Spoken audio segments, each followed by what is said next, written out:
estos son los intereses del grupo. El paper tiene como objetivo principal determinar el coeficiente de transferencia de oxígeno en un bioreactor batch. Esto se utiliza para la fermentación de microorganismos. Por lo tanto, tenemos que, el paper apuntaba a lograr una línea de operación óptima para la demanda de oxígeno que pedía el microorganismo. Bueno, la determinación experimental fue hecha en un reactor sin presencia de microorganismos en un principio y como primera etapa se eliminaba la concentración de oxígeno disuelto en ese líquido mediante el burbujeo de nitrógeno. Eso es como un breve resumen. Y bueno, los resultados obtenidos son la concentración de oxígeno disuelto con una función del tiempo. Bueno, para todos los ensayos se utilizó el mismo bioreactor y los anteriores que ya habíamos usado. Bueno, un esquema de cómo se produce este proceso. Se inyecta el aire, las burbujas pasan las dos fases toman contacto. En la interfase, el gas, la concentración del oxígeno en este caso, que es lo que nos interesa, va disminuyendo su concentración, mientras que en el líquido la presencia de este oxígeno va aumentando. En esta región, es la región de la interfase, aquí se logra un equilibrio entre el oxígeno ya disuelto en el líquido versus el oxígeno por disolver o por pasar a la etapa, a la fase líquida. ¿Qué más? Bueno, el valor del coeficiente de transferencia es importante porque eso va a determinar la efectividad del proceso mismo. El hecho de que la transferencia de masa tenga la velocidad de transferencia del oxígeno hacia el líquido y para posterior fermentación de los microorganismos sea apropiado.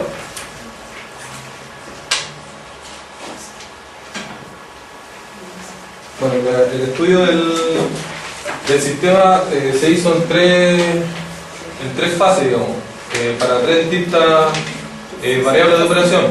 Una consistía en el aumento de la concentración de inyección de aire, digamos, al sistema.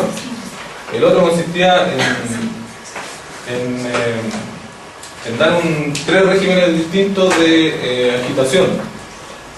Y el siguiente eran tres distintas viscosidades de operación en el líquido. Bueno, ahora la Paula va a explicar Ya, yo voy a hablar sobre la identificación de la relación de equilibrio. La experiencia nos muestra que efectivamente se produce el equilibrio en la interfase. En otras palabras, quiere decir que la burbuja del aire que contiene el oxígeno, que se mueve a través del líquido en fermentación, el oxígeno que está dentro debe pasar hacia el líquido. Esto se rige por la ley de Henry. ¿Qué nos dice la ley de Henry? Que la concentración del gas va a ser igual a la constante de Henry por la presión parcial del gas. Esta constante viene a ser la misma que la H que está descrita en el paper. ¿Qué podemos decir de esto? Que si nosotros tenemos una constante, que es una constante de Henry, Está al revés, es P igual a una constante por la concentración en el líquido. Intentan cambiar las letras. La P con la ¿en C. esta? Sí, en esa. Compáralo con la de arriba.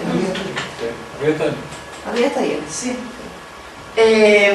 Si la constante de Henry es grande, podemos decir que la fase controlante va a ser el líquido, por lo tanto podemos hacer una igualdad entre el K sub G grande y el K sub G pequeño.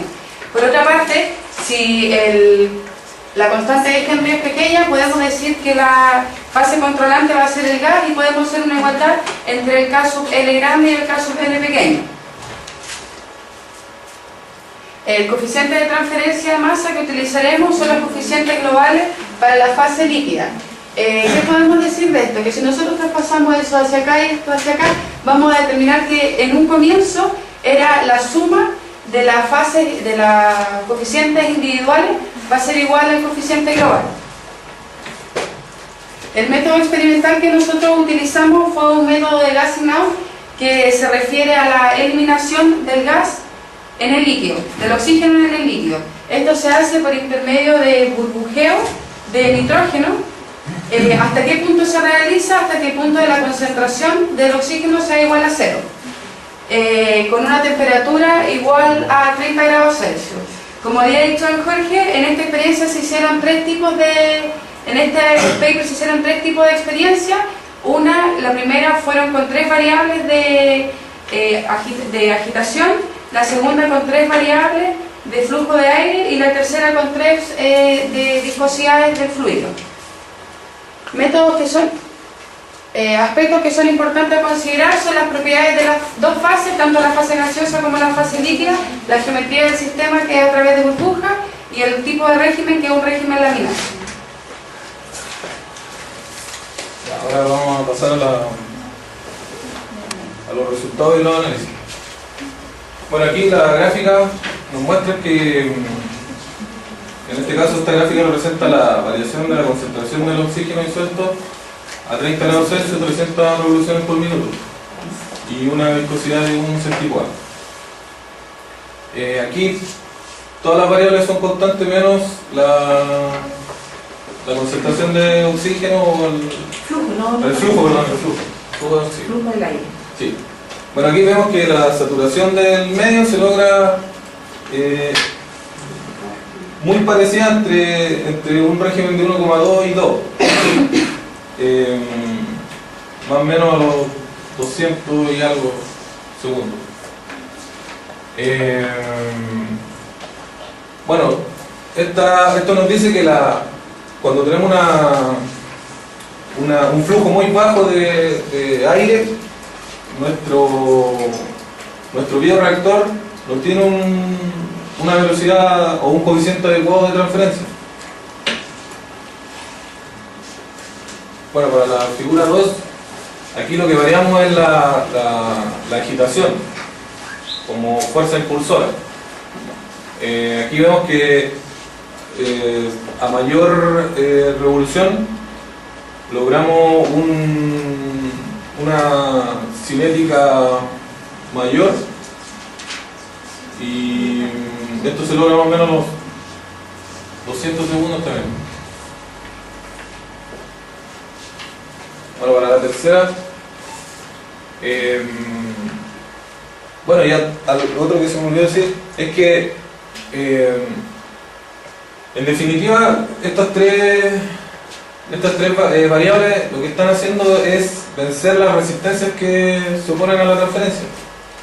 En este caso lo estamos haciendo con la variación del flujo y aquí con la fuerza impulsora y aquí con la viscosidad del líquido. Aquí podemos ver que esto es inversamente proporcional, o sea, quiere decir que mientras mayor sea la viscosidad del líquido, estoy ofreciendo una mayor resistencia para que ocurra la transferencia. Bueno, acá nosotros graficamos la obtención de los coeficientes a los distintos regímenes de flujo de aire. Y aquí podemos ver cómo va mejorando nuestro coeficiente de transferencia a medida que va aumentando el flujo de aire.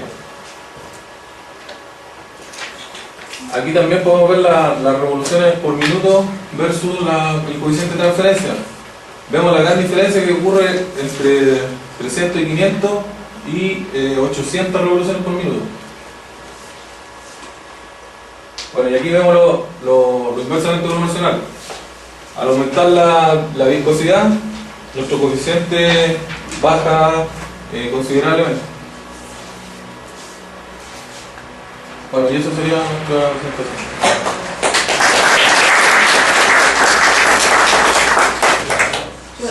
preguntar respecto a lo que ustedes ¿Apagó? mencionaron de la fase